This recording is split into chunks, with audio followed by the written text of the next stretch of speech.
Contract staff నర్సుల యొక్క ఉద్యోగ భద్రత గురించి మమ్మల్ని రెగ్యులర్ చేయాలని చెప్పేసి నేను కాదు, మా స్టాఫ్ అంతా 14 సంవత్సరాల నుంచి 15 సంవత్సరాల నుంచి కాంట్రాక్ట్లో చేసి మగ్గిపోతున్న వాళ్ళు ఉన్నారు. కోవిడ్లో చేశారు, ప్రాణాలు తెగించి ఎంతోమందిని కాపాడారు. పేషెంట్ యొక్క కేర్కి, పేషెంట్ని సంరక్షించాలంటే మా స్టాఫ్ నర్సులు ఎంతో నైపుణ్యం కలిగిన వాళ్ళు 15 సంవత్సరాల నుంచి చేస్తున్నారు. వాళ్ళని రెగ్యులర్ చేయాలి. వాళ్ళు కాంట్రాక్ట్ వ్యవస్థలో ఎంతో నలిగిపోతున్నారు. తర్వాత జీవో నెంబర్ 115 గురించి మేము ఎక్కువ చేస్తున్నామంటే అది గవర్నమెంట్ వెనక్కి తీసుకోవాలి. దానివల్ల శాంక్షన్డ్ పోస్టుల్లో, శాంక్షన్డ్ కాంట్రాక్ట్ స్టాఫ్ నర్స్ పోస్టుల్లో ఏఎన్ఎంలను తెచ్చి రెగ్యులర్ సర్వీస్లో ఉన్నటువంటి ఏఎన్ఎంలు తెచ్చి కూర్చోబెడితే జిఎన్ఎం వాళ్ళకి కానీ, బీఎస్సీ వాళ్ళకి కానీ ఇంకా శాంక్షన్ పోస్టులు, కాంట్రాక్ట్ శాంక్షన్ పోస్టులు కూడా రావు. దానివల్ల చాలా నష్టం జరుగుతుంది. దీనన్నిటి మేము ఖండిస్తూ మాకు న్యాయం చేయాలని స్టాఫ్ నర్స్ అందరికి కూడా రెగ్యులర్ చేయాలని మనస్ఫూర్తి కోరుకుంటూ, మా వయసు కూడా మా 40+ సార్, చాలామందికి 40+ ఉన్నాయి. కోవిడ్ టైంలో కూడా మేము ఎంతో చేసాం సార్. మా కోవిడ్ టైంలో ఒక స్టాఫ్ నర్స్ అయితే చనిపోయారు. ఆ స్టాఫ్ నర్స్కి ఎలాంటి, వాళ్ళ ఫ్యామిలీకి కానీ ఎలాంటి సపోర్ట్ లేదు. మేము ఈ కాంట్రాక్ట్లో ఉన్న మాకు కూడా ఓన్లీ శాలరీ తప్పితే మీ తరపున ఆరోగ్యశ్రీ పథకాలు కానీ, హెల్త్ కార్డు కానీ, అటు రెగ్యులర్ స్టాఫ్కి ఉన్న ఏ పథకాలు కూడా మాకు లేవండి. దయచేసి మాకు కూడా న్యాయం చేస్తారని ఆలోచించి మిమ్మల్ని అడుగుతున్నాం సార్.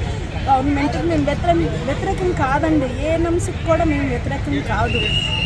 మా పోస్టుల గురించి మాకు న్యాయం చేయమని మమ్మల్ని 11,500 మందిని రెగ్యులర్ చేయమని మిమ్మల్ని అడుగుతున్నాం సార్. అందరికి 40+ ఉన్నాయి సార్. సార్ మీరు రెగ్యులర్ చేయాలి సార్. వాళ్ళు ఎన్నో బాధలతో ఉన్నారు. స్టాఫ్ నర్సులు కూడా చాలామంది ఉన్నారు.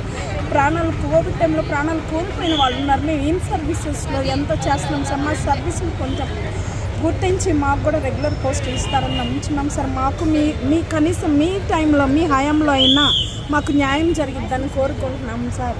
దయచేసి I want justice, I want regularization sir.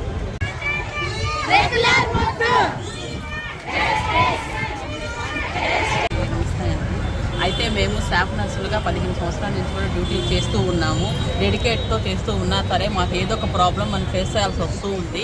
ఇప్పుడు గవర్నమెంట్ నుంచే మేము ప్రాబ్లం ఫేస్ చేయాల్సి వచ్చింది. అదే మాకు చాలా బాధాకరంగా ఉందండి. మాకు 15 సంవత్సరాల రెగ్యులర్ 2010 తర్వాత రెగ్యులర్ నోటిఫికేషనే లేదు. అదే ఒక బాధగా ఉంది మాకు. అంటే మళ్ళీ కొన్ని ప్రాబ్లమ్స్ వస్తూనే ఉన్నాయండి. వీటిని మేము రెక్టిఫై చేసుకుని మేము మా తరఫున మేము ఫైట్ చేస్తున్నాము సార్. మిమ్మల్ని మేము రిక్వెస్ట్ చేసేది నిజంగా హెల్త్ మినిస్టర్ గారిని కానీ, సీఎం గారిని కానీ ఒకటేనండి, మాకు రెగ్యులర్ చేసి ఆ తర్వాత మిగతా జీవోల గురించి ఆలోచించమని చెప్తున్నామండి. మేము న్యాయబద్ధంగా ఈ కోరిక కోరడం జరుగుతుందండి. ఎందుకు అంటే అండి, మేము 24 గంటలు ఫ్యామిలీస్ పిల్లల్ని వదిలేసి వచ్చి నైట్ డ్యూటీలని, ఆ డ్యూటీలు అన్ని డ్యూటీలు చేస్తూ ఉన్నా కూడా ఇప్పటి వరకు మేము ఎప్పుడు బయటికి రాలేదండి. రెగ్యులర్ నోటిఫికేషన్ లేకపోయినా బయటికి రాలేదు. ఎందుకంటే మనకి ఏదో ఒక రోజు మన న్యాయం జరుగుతుంది చేసి కూడా మేము స్టాఫ్ నర్సులుగా జాబులు చేస్తూ ఉన్నాం ఈ హాస్పిటల్స్లో. అటువంటి వాళ్ళకి మాకు రెగ్యులర్ చేయకుండా ఇంకో జీవితం వాళ్ళకి చేస్తాను, వాళ్ళకి మీ ఇంపార్టెన్స్ ఇస్తాను అంటే ఎవరికైనా బాధగా ఉంటుందండి. ఈ రోజు కూడా మేము దాన్ని ఏం వ్యతిరేకించట్లేదండి, సర్దుబాటు చేయమని